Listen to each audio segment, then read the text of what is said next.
Will consider. Sir exhibition का budget क्या है और क्या ये पब्लिक के लिए फ्री रहेगा? अभी ये स्टार्टिंग स्टेज में है, अभी वे जस्ट प्लान्ड, अभी टेक ऑफ नहीं हो रहा है। टेक ऑफ होने के पहले सभी डिटेल्स हम देंगे। यूपीएससी कोचिंग जो दिया जा रहा है वो माइनॉरिटी डिपार्टमेंट की तरफ से है, शायद रेंट पे देते हैं। हज कमेटी की तरफ से डायरेक्ट भी कर सकते हैं क्योंकि हज कमेटी का बजट लिमिटेड है। अब उसको बजट बढ़ा के वो स्कीम यहाँ भी ले सकते हैं क्योंकि सिर्फ हज को भेजने के बाद में काम नहीं रहता है यहाँ पे, तो उसे और बढ़ा सकते हैं। नहीं, हम डिस्कस करेंगे हज कमेटी को कितना बजट चाहिए, उतना बजट हम देंगे। So we'll discuss this with our state Hajj committee chairman, members and representatives. Whatever things should be set right here, we'll do it here. Whatever should be set right in the central Hajj committee, we'll go there, we'll meet and we'll give a request to set it right. We have got 2 Rajya Sabha MPs also with us. They will take the lead and we'll be with them. Suggestion ये भी आ रही है sir, ground floor में मस्जिद होना चाहिए। वो कर रहे हैं। सर हज भवन का काम बहुत डिले है, हमारे साथ सवाल पूछते हैं, 4-5 सालों से हर बार बोला जाता है कि हो रहा है, डेट नहीं मिल पाता। मैंगलोर का पूरा टोटल 4 हज भवन जो 3 बनने वाले हैं। नहीं, और सच है। ये बजट में लो जल्दी से जल्दी हम इधर स्टार्ट करेंगे, कोई प्रॉब्लम। ರಾಜ್ಯ ಹಜ್ ಕಮಿಟಿಯ ಅಧ್ಯಕ್ಷ ಅಂತ ಜುಲ್ಫಿಕರ್ ಟಿಪ್ಪರ್ ಅವರು ಇವತ್ತು ನಮ್ಮ ಜೊತೆಯಲ್ಲಿ ನಮಗೆ ಅತ್ಯಂತ ಗೌರವಿತರು, ರಾಜ್ಯ ಸಭೆಯಲ್ಲಿ ಇವತ್ತು ವಿಫಲ ಮುಖ್ಯ ಸಚೇತಕ, ನಮ್ಮ ಪ್ರತಿಪಕ್ಷದ ಮುಖ್ಯ ಸಚೇತಕರಾಗಿರುವಂಥ ನಾಸಿರ್ ಹುಸೇನ್ ಅವರು, ವಿಧಾನ ಪರಿಷತ್ ಸದಸ್ಯರಾದಂಥ ಜಬ್ಬಾರ್ ಅವರು, ವಿಧಾನಸಭೆಯ ಸದಸ್ಯರಾದಂಥ ಯಾಸಿರ್ ಪಠಾಣ್ ಅವರು, ನಮ್ಮ ಸಮಿತಿಯ ಕಮಿಟಿ ಸದಸ್ಯರಾದಂಥ ಮುಜಾಹಿದ್ ಇರಲಿ, ಮುಜಾಮಿರ್ ಇರಲಿ, ಮತ್ತು ವಸೀಲ್ ಶಾಹಿದ್, ಸಮಿ ಹಾಗೂ ಇಲ್ಲಿದ್ದ ಸದಸ್ಯರು ನಮ್ಮ ಅಧಿಕಾರಿ ವರ್ಗದಲ್ಲಿ ಇದ್ದಾರೆ. ಕರ್ನಾಟಕ ಹಜ್ ಕಮಿಟಿ ಇವತ್ತು ರಾಜ್ಯದಲ್ಲೇ ಒಂದು ಅತ್ಯುತ್ತಮವಾದ ಹಜ್ ಸಮಿತಿ ಎಂದು ಆ ಗೌರವ ಪಡೆದಿದೆ. ಈ ಗೌರವ ಪಡಿಬೇಕಾದ್ರೆ ಈ ಹಿಂದೆ ಕೆಲಸ ನಿರ್ವಹಿಸಿದಂಥ ಎಲ್ಲ ಅಧ್ಯಕ್ಷರುಗಳು, ಸದಸ್ಯರುಗಳು, ಎಲ್ಲ ಅಧಿಕಾರಿ ವರ್ಗದವರು, ಮಂತ್ರಿಗಳು ಮತ್ತು ಸರ್ಕಾರ ಆ ಒಗ್ಗಟ್ಟಿನ ಕೆಲಸದಿಂದಾಗಿ ಬಹುಶಃ ಇವತ್ತು ದೇಶದಲ್ಲೇ ಒಂದು ಮಾದರಿಯಾದ ಹಜ್ ಕಮಿಟಿಯಾಗಿ ಇದು ಸರ್ವರಿಗೂ ಕೂಡ ಗೌರವದ ಮತ್ತು ಸಂತೋಷದ ವಿಚಾರ. ಈ ಒಂದು ವ್ಯವಸ್ಥೆ ಏನಿದೆ ಇವತ್ತು ರಾಜ್ಯ ರಾಷ್ಟ್ರ ಮಟ್ಟದ ನಾವು 1ನೇ ಸ್ಥಾನದಲ್ಲಿದ್ದೇವೆ, ಅದನ್ನು ಇನ್ನಷ್ಟು ಉತ್ತಮವಾಗಿ ತೆಗೆದುಕೊಂಡು ಹೋಗುವುದೇ ಅದು ನಮ್ಮೆಲ್ಲರ ಇವತ್ತು ಜವಾಬ್ದಾರಿ. ಅದಕ್ಕೆ ಏನೆಲ್ಲ ಸಹಕಾರ ಬೇಕು ಅದಕ್ಕೆ ಸಂಪೂರ್ಣವಾದ ಸಹಕಾರವನ್ನು ನಾನೊಬ್ಬ ಸಚಿವನಾಗಿ ಸರ್ಕಾರದ ಮುಖಾಂತರ ಒದಗಿಸಿಕೊಡ್ತೇನೆ ಅಂತ ಹೇಳಲಿಕ್ಕೆ ನಾನು ಇವತ್ತು ಬಯಸ್ತೇನೆ. ನಮಗೆ ಈಗಾಗಲೇ ಸಲಹೆ ಸೂಚನೆ ನೀಡಲು ನಾಸಿರ್ ಹುಸೇನ್ ಅಂತ ಎಂಪಿಗಳು, ಮನ್ಸೂರ್ ಅವರು, ಇದರಲ್ಲಿ ಅನುಭವ ಪಡೆದಿರುವಂಥ ಜಮೀರ್ ಅಹಮದ್ ಅವರು, ಅದೇ ರೀತಿ ನಮ್ಮ ರಹೀಮ್ ಖಾನ್ ಅವರು, ನಸೀರ್ ಅಹಮದ್ ಅವರು, ನಮ್ಮೆಲ್ಲ ಹಿರಿಯರು, ಇವತ್ತು ನಮ್ಮ ರಿಜ್ವಾನ್ ಅವರು ಎಲ್ಲರೂ ಕೂಡ ಸಹಕಾರ ಕೊಟ್ಟು ಜೊತೆಯಾಗಿ ಸರ್ವರಿಗೂ ಕೂಡ ಗೌರವ ಬರೋದು ಕೆಲಸ ನಾವು ಇವತ್ತು ಮಾಡ್ತೇವೆ. ಇದಕ್ಕೆ ಅನುಗುಣವಾಗಿ ನಾನು ಇವತ್ತು ಈ ವರ್ಷ ಟೋಟಲ್ ಹಜ್ ಯಾತ್ರಿಗಳು ಈಗಾಗಲೇ ಅವಕಾಶ ಸಿಕ್ಕಿದವರು, ಅಪ್ಲಿಕೇಶನ್ ಹಾಕಿದವರು 17,569. ಸರ್ವರಿಗೂ ಕೂಡ ಅವಕಾಶ ಸಿಕ್ಕುವುದಿಲ್ಲ. ಅಲ್ಲಾಹ್ ತಾಲಾ ಯಾರನ್ನು ಇಚ್ಛಿಸ್ತಾನ ಅವರೆಷ್ಟೇ ಕಷ್ಟ ಇದ್ದರೂ ಕೂಡ ಅವರಲ್ಲಿಗೆ ಪವಿತ್ರವಾದ ಸ್ಥಳಕ್ಕೆ ಹೋಗಿ ಮುಟ್ತಾರೆ. ಇನ್ನೊಬ್ಬರು ಎಷ್ಟೇ ಅನುಕೂಲಸ್ಥಿದ್ರೂ ಕೂಡ ಆ ಒಂದು ಸಮಯದಲ್ಲಿ ಅವರಿಗೆ ಮುಟ್ಲಿಕ್ಕೆ ಆಗುವುದಿಲ್ಲ. ಆದ ಕಾರಣ ಇವತ್ತು ನಮ್ಮೆಲ್ಲರೂ ಕೂಡ ನಮ್ಮೆಲ್ಲರ ಪರವಾಗಿ ನಮ್ಮನ್ನೆಲ್ಲ ಪ್ರದರ್ಶಿಸಲಿಕ್ಕಾಗಿ ಸುಮಾರು 11,069 ಜನ ಇವತ್ತು ಆಯ್ಕೆ ಆಗಿದ್ದಾರೆ. ಅವರಿಗೆ ಬೇಕಾಗುವಂಥ ಎಲ್ಲ ಟ್ರೈನಿಂಗ್, ಅವರಿಗೆ ಆರೋಗ್ಯಕ್ಕೆ ಸಂಬಂಧಪಟ್ಟಾಗಿರುವಂಥ ಎಲ್ಲ ಇವತ್ತು ಗೈಡ್ಲೈನ್ಸ್ ಮತ್ತು ಅದಕ್ಕೆ ಬೇಕಂದ ಸವಲತ್ತುಗಳು ಇಲ್ಲಿಗೆ ಬಂದಾಗ ಬಹುಶಃ ಅವರಿಗೆ, ಅವ್ರ ಕುಟುಂಬಸ್ಥರಿಗೆ ಇಲ್ಲಿ ಬೇಕಾಗುವಂಥ ಎಲ್ಲ ವ್ಯವಸ್ಥೆ ಇಲ್ಲಿಂದ ಅತ್ಯಂತ ನೆಮ್ಮದಿಯಿಂದ, ಸಂತೋಷದಿಂದ, ಒಂದು ಪಾವಿತ್ರ್ಯತೆಯಿಂದ ನಿರ್ಮಿಸಲಿಕ್ಕೆ ಬೇಕಾಗುವಂಥ ಎಲ್ಲ ಮೂಲಭೂತ ಸೌಕರ್ಯವನ್ನು ಇವತ್ತು ಕೊಡಲಾಗಿದೆ. ಅದನ್ನು ಇವತ್ತು ಏರ್ಪಡಿಸಲಾಗುವುದು. ಅದಕ್ಕಾಗಿ ಈಗಾಗಲೇ ಹಜ್ ಕಮಿಟಿಯ ಅಧ್ಯಕ್ಷರ, ಸದಸ್ಯರ ನೇತೃತ್ವದಲ್ಲಿ ಅವರೇ ಇವತ್ತು ಕಾರ್ಯಕರ್ತರನ್ನು, ವಾಲಂಟಿಯರ್ಸನ್ನು, ಸ್ವಯಂ ಸಂಘದ NGOಸ್ಗಳನ್ನು ಇವತ್ತು ಆಯ್ಕೆ ಮಾಡಿಕೊಂಡು ಇವತ್ತು ಅವರಿಗೆ ಅವಕಾಶ ನಾವು ಇವತ್ತು ಮಾಡಿ ಇವತ್ತು ಕೊಡ್ತೇವೆ. ಇದರ ಜೊತೆಯಲ್ಲಿ ಈಗಾಗಲೇ ಒಂದು ವೆಬ್ ಪೋರ್ಟಲನ್ನು ಕೂಡ ಪ್ರಪ್ರಥಮ ಬಾರಿಗೆ ಒಂದು ಮಾಡೆಲ್ ಆಗಿ ಇವತ್ತು ವೆಬ್ ಪೋರ್ಟಲ್ ಕೂಡ ಇವತ್ತು ಪ್ರಾರಂಭ ಇವತ್ತು ಆಗಿದೆ. ಇವತ್ತು ನಮ್ಮ ರಾಜ್ಯದ ಯಾವುದೇ ಜನತೆಗೂ ಕೂಡ ಹಜ್ಜಿಗೆ ಸಂಬಂಧಪಟ್ಟ ಹಾಗೆ ಏನೆಲ್ಲ ಇವತ್ತು ಮಾಹಿತಿ ಬೇಕು ಆ ಎಲ್ಲ ಮಾಹಿತಿಯನ್ನು ಕೂಡ ಅವ್ರು ನೇರವಾಗಿ ಅವರ ಕೈ ಅಂಗಳದಲ್ಲಿ ಮೊಬೈಲ್ನಿಂದಲ್ಲ ಮನೆಯ ಕಂಪ್ಯೂಟರ್ನಿಂದಲ್ಲ ಬಹುಶಃ ಅದೇ ಪಡೆದುಕೊಳ್ಳುವಂಥ ಒಂದು ಅವಕಾಶ ಇವತ್ತು ಅವರಿಗೆ ಸಿಕ್ಕಿದೆ. ಬಹುಶಃ ಇದೊಂದು ವಿನೂತನವಾದ ಒಂದು ಸಿಸ್ಟಮನ್ನು ಇವತ್ತು ತಂದಿದ್ದಾರೆ. ಅದರ ಜೊತೆಯಲ್ಲಿ ಬಹುಶಃ ಇವತ್ತು ಅದರಲ್ಲಿ ಎರಡು ಕೂಡ ಅವಕಾಶ ಇದೆ. ಒಂದು ಬಹುಶಃ ನಮಗೆ ಯಾರಿಗೆ ಟೈಪ್ ಮಾಡಲಿಕ್ಕೆ ಅವಕಾಶ ಟೈಪ್ ಮಾಡ್ಬೋದು, ಟೈಪ್ ಮಾಡಲಿಕ್ಕೆ ಕಷ್ಟ ಆಗ್ಬೋದು, ಬರೀ ವಾಯ್ಸಲ್ಲಿ ಕೇಳಿದರೆ ಬಹಳ ಸ್ಪಷ್ಟವಾದ ಉತ್ತರ ಕೊಡುವಂಥ ಒಂದು ವ್ಯವಸ್ಥೆ ಇವತ್ತು ಆಗುವಂಥದ್ದು. ಅದಕ್ಕಾಗಿ ಕಾಲದ ಮತ್ತು ಆಧುನಿಕ ತಂತ್ರಜ್ಞಾನದೊಟ್ಟಿಗೆ ಹಜ್ ಕಮಿಟಿಯು ಜೊತೆಗೆ ಹೋಗುತ್ತಿರುವುದು ನಮಗೆ ಕೂಡ ಅತ್ಯಂತ ಗೌರವ ಅಂತ ಹೇಳಲಿಕ್ಕೆ ನಾನು ಇವತ್ತು ಬಯಸ್ತೇನೆ. ಇದರ ಸದುಪಯೋಗವನ್ನು ಕೂಡ ಸರ್ವರು ಕೂಡ ಪಡ್ಕೊಳ್ಬೇಕು. ಮತ್ತು ಇದೀಗ ಪ್ರಾರಂಭ ಆದದ್ದು ಅಷ್ಟೇ, ಇದಕ್ಕೆ ಕೆಲವು ಮಾಹಿತಿಗಳು ಇನ್ನೂ ಕೂಡ ಫೀಡ್ ಆಗ್ತಾ ಬರಬೇಕು. ಆದ ಕಾರಣ ಕರೆಕ್ಷನ್ ಆ್ಯಂಡ್ ಎರರ್ ಸ್ಟಾರ್ಟಿಂಗಲ್ಲಿ ಇದ್ದೇ ಇರ್ತದೆ. ಅದಕ್ಕಾಗಿ ಎಲ್ಲರೂ ಕೂಡ ಇವತ್ತು ಸಹಕಾರ ಕೊಡಬೇಕಂತ ಕೂಡ ಹೇಳಲಿಕ್ಕೆ ನಾನು ಇವತ್ತು ಇಚ್ಛಿಸುವಂಥದ್ದು. ಬಹುಶಃ ಇವತ್ತು ಹಜ್ ಕಮಿಟಿಯ ಈ ಒಂದು ಹಜ್ ಭವನದಲ್ಲಿ ಬಹುಶಃ ಸುಸಜ್ಜಿತವಾದ ಆಡಿಟೋರಿಯಂ ಕೂಡ ಇವತ್ತು ರೆಡಿಯಾಗಿದೆ. ಮುಂದಿನ ಕೆಲವೇ ದಿನಗಳಲ್ಲಿ ಆ ಒಂದು ಅತ್ಯುತ್ತಮವಾದ ಮತ್ತು ಸರ್ವರಿಗೂ ಕೂಡ ಪ್ರಯೋಜನ ಆಗುವಂತಹ ಸುಮಾರು 750 ಸೀಟಿಂಗ್ ಕೆಪಾಸಿಟಿಯ ಇವತ್ತು ಆಡಿಟೋರಿಯಂ ಕೂಡ ಇವತ್ತು ಸಮಾಜಕ್ಕೆ ಇವತ್ತು ಅರ್ಪಿಸಲಾಗುವುದು. ಅದರಿಂದ ಆರ್ಥಿಕತೆ ಒಂದು ವ್ಯವಸ್ಥೆ ಕೂಡ ಪಡ್ಕೊಳ್ಳಿಕ್ಕೆ ಈಗಾಗಲೇ ಅದನ್ನು ಚರ್ಚಿಸಿ ಹಜ್ ಕಮಿಟಿಯವರು ಅದನ್ನು ತೀರ್ಮಾನ ಇವತ್ತು ಮಾಡ್ತಾರೆ. ಬಹುಶಃ ಇವತ್ತು ಈ ಒಂದು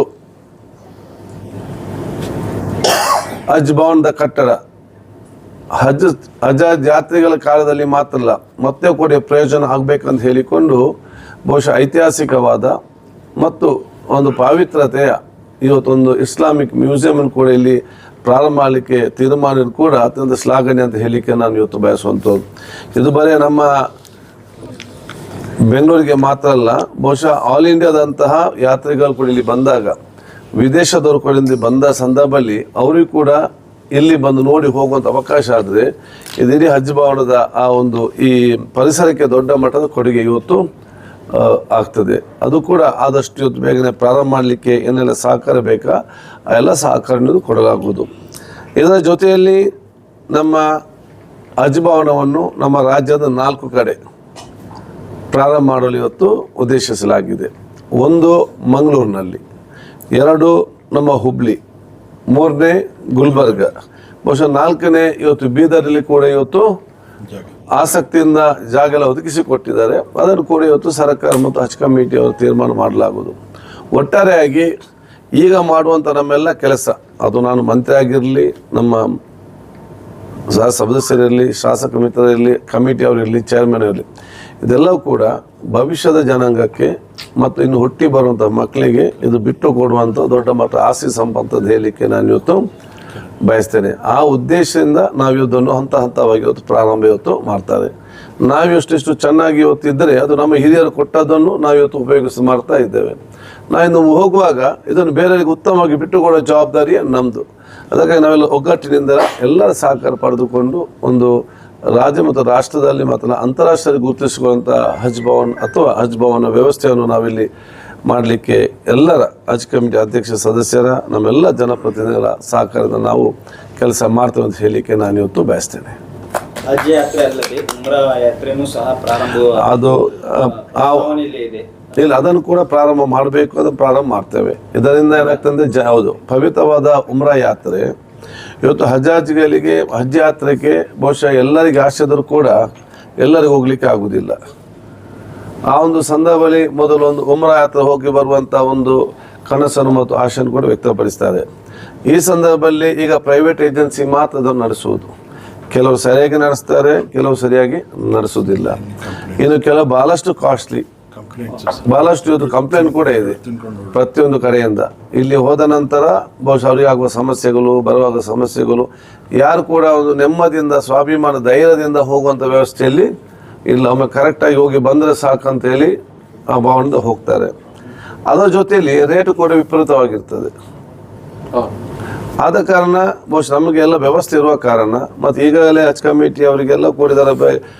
ಮಕ್ಕ ಪವಿತ್ರದ ಮಕ್ಕ ಇರಲಿ, ಮದೀನಾ ಇರಲಿ, ಏರ್ಪೋರ್ಟ್ ಇರಲಿ, ಎಲ್ಲ ಕೂಡ ಯಾವ ರೀತಿ ವ್ಯವಹಾರ ಬೇಕಂತ ಅದರ ಬಗ್ಗೆ ಅವರಿಗೆ ಅನುಭವ ಇರುವ ಕಾರಣ ನಾವು ರಾಜ್ಯದ ಹಜ್ ಕಮಿಟಿ ವತಿಯಿಂದಲೇ ಪವಿತ್ರವಾದ ಉಮ್ರಾ ಯಾತ್ರೆಯನ್ನು ಸರ್ಕಾರ ಮುಖಾಂತರ ಇವತ್ತು ಪ್ರಾರಂಭ ಮಾಡಲಿಕ್ಕೆ ನಾವು ಇವತ್ತು ತೀರ್ಮಾನ ಮಾಡ್ತೇವೆ ಮತ್ತು ಅತಿ ಶೀಘ್ರದಲ್ಲಿ ಅದಕ್ಕೆ ನಾವು ಚಾಲನೆ ಕೊಡ್ತೇವೆ. ಇದರಿಂದ ಬಹಳಷ್ಟು ಜನಕ್ಕೆ ಒಂದು ರೇಟ್ನಲ್ಲಿ ಕೂಡ ಕಡಿಮೆ ಆಗ್ತದೆ ಮತ್ತು ಭದ್ರತೆ ಇರ್ತದೆ. ಹೋಗಿ ಬರೋ ತನಕ ಅವರಿಗೆ ಒಂದು ಭದ್ರತೆ ಕೆಲಸ ಇವತ್ತು ಆಗ್ತದೆ.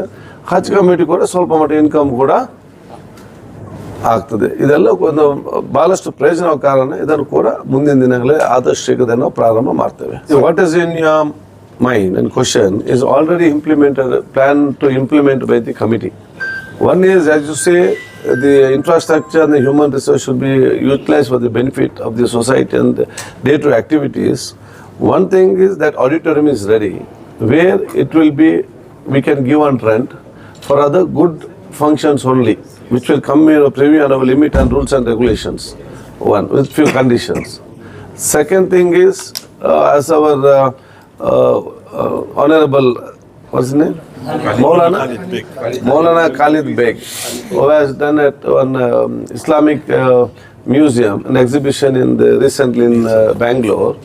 The Hajj committee has have collaborated with them that this ground basement and the top floor, that Islamic world-class Islamic exhibition and museum will be set up here. And as you say, when it is completed, 24 hours the people will come over here, and this will be a great place of the people movement. And we have got the place for competitive exams.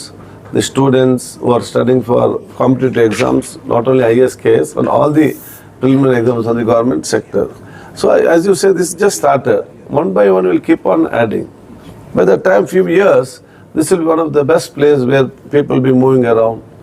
They're becoming and going, or it will be one place which will be used for the society and the community in the days to come. बिस्मिल्लाहिर्रहमानिर्रहीम। अल्हम्दुलिल्लाह हमारे UT खादर साहब हज minister होने के बाद आज हज कमेटी विज़िट किए, जिसके अंदर हमारे पूरे मेंबर्स को भी हम दावत दिए थे। तो इसके अंदर हमारे पूरे मेंबर्स शिरकत किए। हमारे एमपी साहब, हमारे जब्बार साहब, नासिर हुसैन साहब, जब्बार साहब, हमारे मुजाहिद भाई, मुजम्मिल भाई, शाहिद साहब, बेलगाम से हमारे समी भाई, चन्नपटना से हमारे वासिल भाई, पूरे अल्हम्दुलिल्लाह पूरे मेंबर शिरकत किया है। तो इसके अंदर हमारे जितने भी अब तक के जो हज कमेटी के कारनामे थे, जो डेवलपमेंट्स हुए, उसका पूरा जायज़ा लिया गया। और हमारे जो ऑडिटोरियम पूरा कंप्लीट हो चुका है उसका जायज़ा लिया गया। और जो 4 हज हजूज़ आ रहे हैं स्टेट के अंदर, उसके बारे में, और उम्रे के बारे में, और मंगलोर में, गुलबर्गा, बिदर और नया जो हुबली में आ रहा है उसके बारे में भी तफसील से बात हुई। तो इंशाल्लाह मिनिस्टर साहब दिल्ली को भी इंशाल्लाह एक डेलीगेशन के ज़रिए से हम लोग जा रहे हैं सेंट्रल मिनिस्टर को बात करने के लिए उम्रा के बारे में, और जो दूसरे मसले जो हज 2026 में जो हुज्जाज इकराम को पेश है उसके बारे में भी इन डिटेल सेंट्रल में बात होएगी। हाँ, आज 2 वेबसाइट अल्हम्दुलिल्लाह लॉन्च किए। और हमारी हज कमेटी में जितने भी हमारे कायद BZ ज़मीर अहमद खान साहब हो, हमारे जितने भी मेंबर्स हो, हमारे स्टाफ हो, हमारे तमाम वॉलंटियर्स जो भी काम किए अल्हम्दुलिल्लाह, उसके बारे में जो हमारे ज़मीर साहब की खिदमत रही है उसके बारे में भी हमारे यूटी खादर साहब को बोले हम लोग। तो अल्हम्दुलिल्लाह जो भी है इंशाल्लाह पूरे जितने भी यूनाइटेडली हमारे ज़मीर साहब के लीडरशिप में, हमारे और एक मिनिस्टर जनाब रिजवान अरशद साहब और यूटी खादर साहब, जो जितने भी हमारे मुस्लिम MLAs MLCs हैं, उनको तमाम को साथ लेके पूरे मेंबर्स के साथ इंशाल्लाह मंगलूर का हज हाउस का इनाग्रेशन होएगा, उसके बाद गुलबर्गा का होएगा, उसके बाद यहाँ के अनेक्स बिल्डिंग का होएगा, और उम्रे का भी इंशाल्लाह शुरू होएगा। हाँ, फर्स्ट टाइम जो वर्ल्ड क्लास म्यूज़ियम जो बनाने आए अल्हम्दुलिल्लाह, उसके बारे में भी यूटी खादर साहब अप्रूवल कर चुके हैं कि इंशाल्लाह ये बहुत ज़रूरी है, जिसके अंदर हुजूर की पूरी सीरत के बारे में इंशाल्लाह जो वर्ल्ड क्लास म्यूज़ियम है जो मदीने में और मक्के में है, इंशाल्लाह उससे अच्छा इंशाल्लाह हम लोग कोशिश कर रहे हैं कि बनाने के लिए। अभी इंशाल्लाह फंड्स का थोड़ा हम लोग फंड्स के लिए इंतज़ार कर रहे हैं। अब मिनिस्टर साहब बोल रहे हैं कि इमीडिएटली सैंक्शन करेंगे, बल्कि जैसे ही आता है इंशाल्लाह सितंबर फर्स्ट वीक या सेकेंड वीक में इंशाल्लाह हम लोग सितंबर में इंशाल्लाह इनाग्रेशन करेंगे। जगह म्यूज़ियम के लिए हमारा जो बेसमेंट है, बेसमेंट भी 4th फ्लोर यूज़ करेंगे, और जो बाहर मस्जिद जो 4th फ्लोर में बहुत सारों को तकलीफ़ होती है, इसलिए मस्जिद भी इंशाल्लाह ग्राउंड फ्लोर में आ जाएगी। हुबली हज भवन में कुछ प्रॉब्लम चल हाँ, हुबली हज भवन का ऑलरेडी इंस्पेक्शन कर चुके हैं जिलानी साहब में, और इंशाल्लाह हमारे पूरे मेंबर्स को भी नेक्स्ट लेके जाएंगे। तो कुछ भी प्रॉब्लम नहीं, जगह बहुत अच्छी है, 4 एकड़ जगह ऑलरेडी हमको इंस्पेक्शन करके अप्रूवल दियो हज कमेटी से बोले थे, तो हम लोग ऑलरेडी अप्रूव करके अभी अर्बन डेवलपमेंट जाके है इंशाल्लाह फाइल, तो वहाँ से हमारे यूटी खादर साहब, हमारे ज़मीर साहब, हमारे मिनिस्टर साहब रिजवान अरशद साहब पूरे मिल के इंशाल्लाह उसका अप्रूवल ले लेंगे।